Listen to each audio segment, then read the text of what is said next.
మన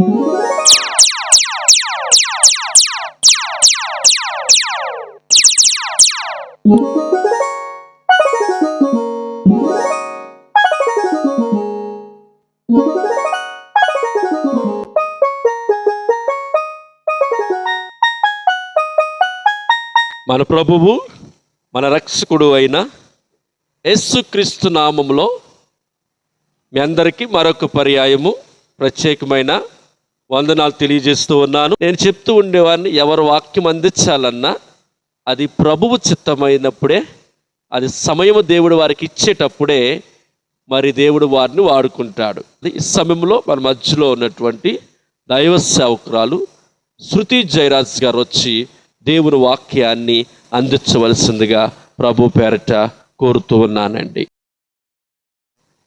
మన ప్రభువు మన రక్షకుడైన యేసుక్రీస్తు నామంలో అందరికీ నా ప్రత్యేకమైన వందనాలు తెలియజేస్తూ ఉన్నాను. ఈ సమయంలో దేవుడు నాకు ఇచ్చిన దేవుని వాక్యాన్ని ప్రకటించడానికి దేవుడు నాకు ఇచ్చిన అవకాశాన్ని బట్టి దేవునికి ప్రత్యేకమైన వందనాలు తెలియజేస్తూ ఉన్నాను. లివింగ్ హార్ట్ గాస్పల్ మినిస్ట్రీ ద్వారా మీరందరూ ఎంతగానో దీవించబడుతున్నారని నేను ఆశిస్తూ ఉన్నాను. ప్రియమైన దేవుని బిడ్డలారా, ఈ సమయంలో దేవుని వాక్యాన్ని కొద్ది నిమిషాలు మీతో పంచుకోవాలని ఆశపడుతూ ఉన్నాను. ఈరోజు దేవుని వాక్యాన్ని, దేవుని ప్రేమించేవారు ఏం చేస్తారు, మనం ప్రేమ కోసం మాట్లాడుకున్నట్లయితే ఈ లోకంలో చాలా ప్రేమలు మనకి కనిపిస్తూ ఉంటాయి. భార్యాభర్తల ప్రేమ కనిపిస్తుంది, తల్లిదండ్రుల ప్రేమ కనిపిస్తుంది, ఇంకా బిడ్డల ప్రేమ కనిపిస్తుంది, బిడ్డల తల్లిదండ్రుల మీద ఉన్న ప్రేమ కనిపిస్తూ ఉంటుంది. ఇంకా చూసినట్లయితే అన్నదమ్ముల ప్రేమ, అక్క చెల్లెల ప్రేమ, ఈ లోకంలో అనేక ప్రేమలు మనకు కనిపిస్తూ ఉంటాయి. అయితే దేవుని ప్రేమ గురించి ఈరోజు మనం మాట్లాడుకుందామండి. ఎందుకంటే ప్రేమ అంటే దేవుడు అంటే ప్రేమ. మనం చూసినట్లయితే ప్రేమిస్తున్నానని ఒక మాట చెప్తే సరిపోదు. ఎందుకంటే ఆ ప్రేమను క్రియల్లో చూపించాలి, అది వ్యక్తపరచాలి. ఆ ప్రేమను మనం క్రియల్లో చూపించినప్పుడే ఆ ప్రేమ మనకు అర్థమవుతూ ఉంటుంది. ప్రియమైన దేవుని బిడ్డలారా, యోహాను సువార్త 3:16 చూసినట్లయితే దేవుడు లోకంను ఎంతో ప్రేమించెను, కాగా తన అద్వితీయ కుమారునిగా పుట్టిన వాని యందు విశ్వాసం ఉంచి ప్రతివారు నశించక నిత్య జీవం పొందినట్లు ఆయన అనుగ్రహింపబడిన. అక్కడ ఆ ప్రేమను ఎలా వ్యక్తపరిచాడు? ఆయన ఈ లోకానికి రావడం ద్వారా. ఈ లోకంలో నీవు నేను కూడా నశించిపోకుండా నిత్య జీవం పొందుకోవాలని దేవుడు ఈ లోకానికి వచ్చి మన పాప భారం అంతా ఆయన మీద వేసుకుని ఆయన మన కొరకు సిలువలో మరణించాడు. ఆయన ప్రేమను ప్రాణం పెట్టేంతగా తెలియచేశాడు.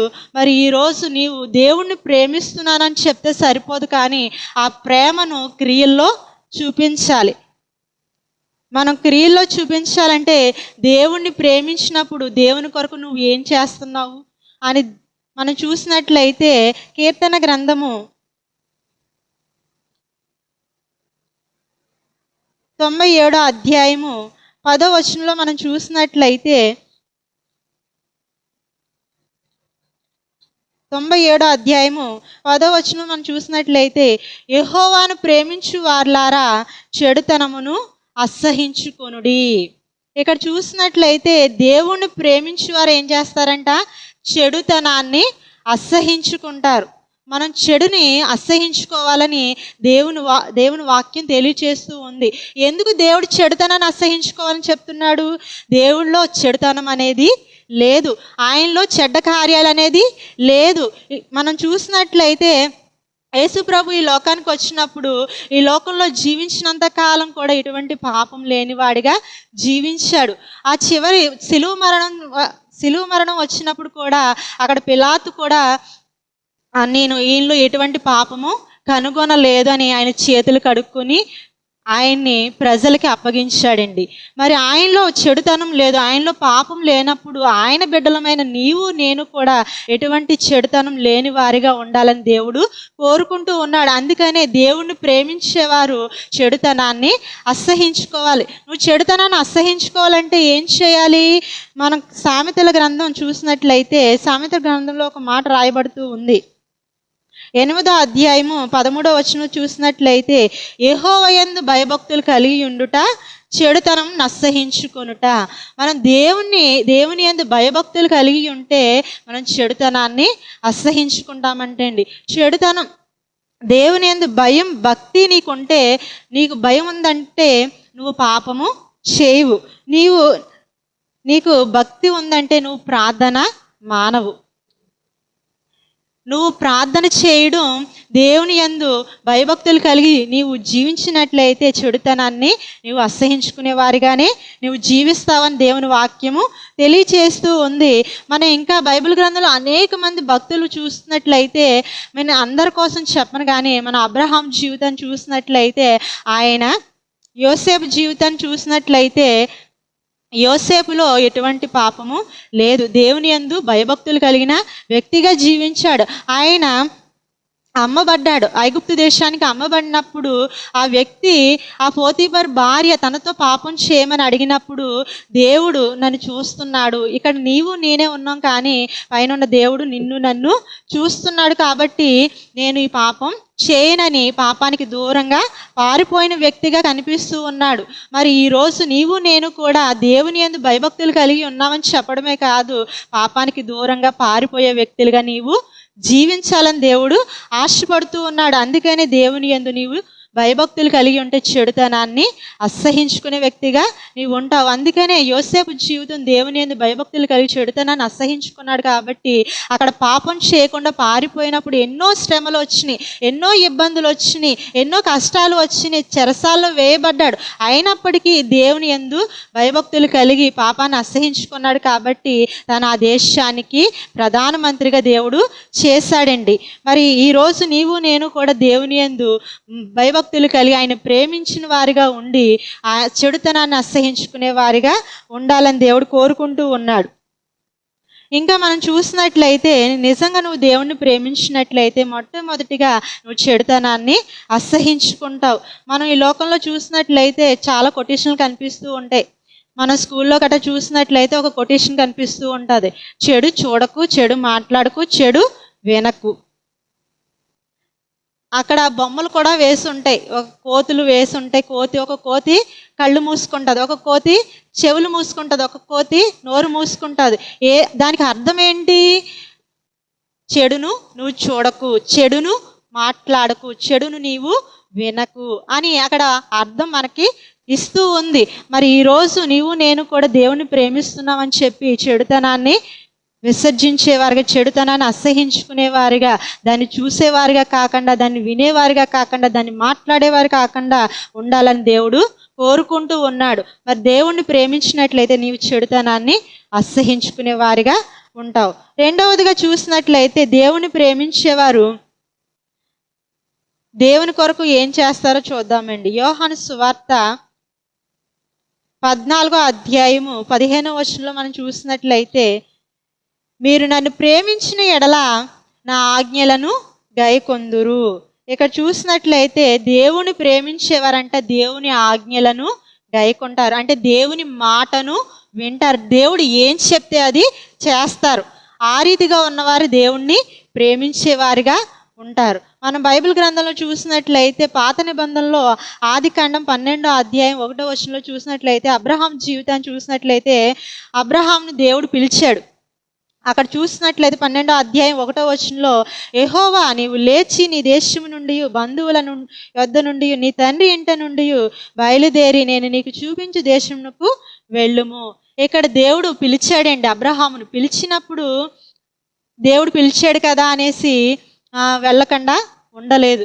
దేవుడు పిలిచాడని తను ఏదైతే విడిచిపెట్టి వెళ్ళమన్నాడో అవన్నీ విడిచిపెట్టి వెళ్ళాడు. తన దేశాన్ని విడిచిపెట్టాడు, తన బంధువులను విడిచిపెట్టాడు, తన ఇంటి వారందరినీ విడిచిపెట్టి దేవుడు చూపించిన దేశానికి వెళ్ళాడు. దేవుడు ఏది చేయమంటే అది చేశాడు కాబట్టి దేవుడు విశ్వాసులకు తండ్రిగా మార్చబడ్డాడు. హల్లెలూయా, హల్లెలూయా.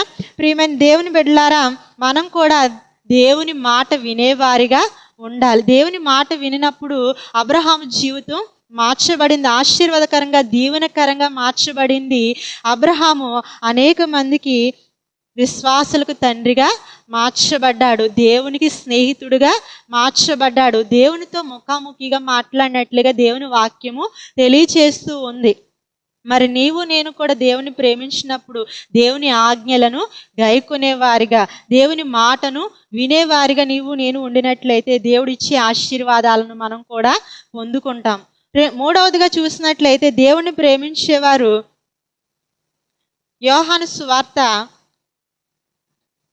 21వ అధ్యాయము 16వ వచనం మనం చూసినట్లయితే, మరలా ఆయన, యోహాను కుమారుడు అయిన సీమోను, నన్ను ప్రేమించుచున్నావా అని రెండవసారి అతన్ని అడగగా, అతడు, అవును ప్రభువా, నేను నిన్ను ప్రేమించుచున్నానని నీవే ఎరుగుదువని ఆయనతో చెప్పెను.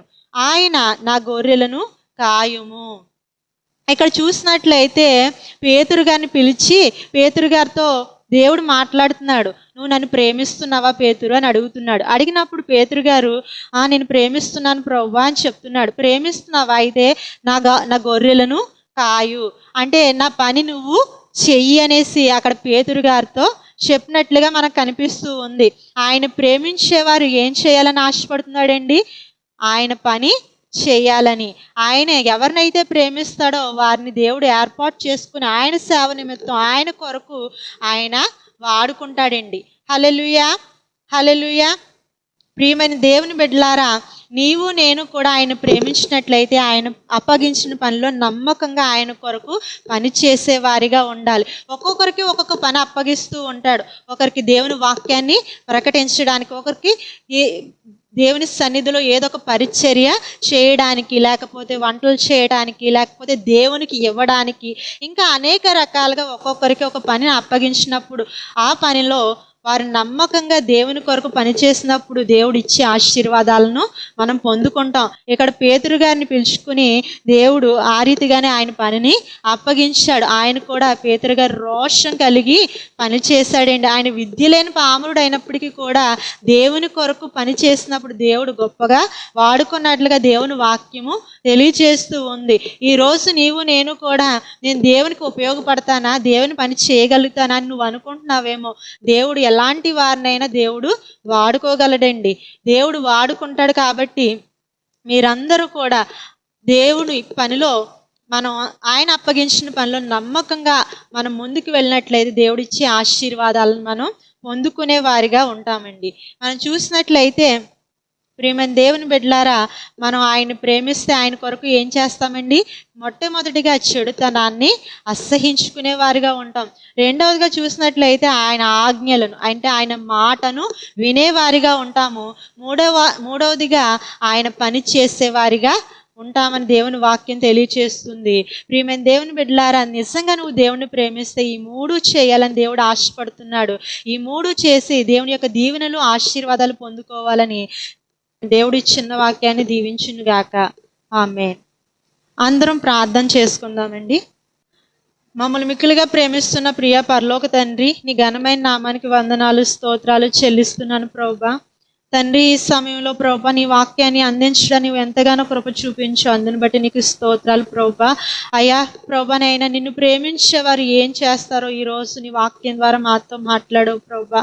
నేను ప్రేమిస్తున్నానని మాటల్లో చెప్పడం కాదు, కానీ ప్రభువా అది క్రియల్లో చూపించాలని ప్రభువా నాతో మాట్లాడినందుకు స్తోత్రాలు చెల్లిస్తున్నాను ప్రభువా. అయ్యా ప్రభు, నేను ప్రేమిస్తున్నానని చెప్పి ప్రభు చెడుతనాన్ని అసహించుకునే రీతిగా ప్రభువా, అయ్యా ప్రభు నీ ఆజ్ఞలో నీ మాట వినేవారిగా ప్రభువా, నీ పని చేసేవారిగా ప్రభువా మమ్మల్ని వాడుకోమని ప్రార్థన చేస్తూ ప్రభువా, అయ్యా తండ్రి యేసయ్య ఈ వాక్యాన్ని వింటున్న ప్రతి ఒక్కరిని దీవించి ఆశీర్వదించమని, సమస్త మహిమ ఘనత ప్రభావాలు మీరే పొందుకోమని నజరేయుడైన యేసుక్రీస్తు నామములో ప్రార్థిస్తున్నాను తండ్రి. ఆమేన్. మంచిది. ప్రియమైన దేవుని యొక్క బిడ్డలారా, దైవ సేవకురాలు శృతి పాస్టమ్మ గారు చక్కని వాక్యాన్ని మనకి తెలియచేస్తూ ఉన్నది. నిజమే, ఈ రోజుల్లో చాలామంది మాటలే చెప్తారండి, నేను దేవుణ్ణి ప్రేమిస్తున్నాను అని. మరి నిజంగా దేవుణ్ణి ప్రేమించేవారు ఏం చేయాలి తెలుసా? చెడుతనాన్ని అసహించుకోవాలి అని.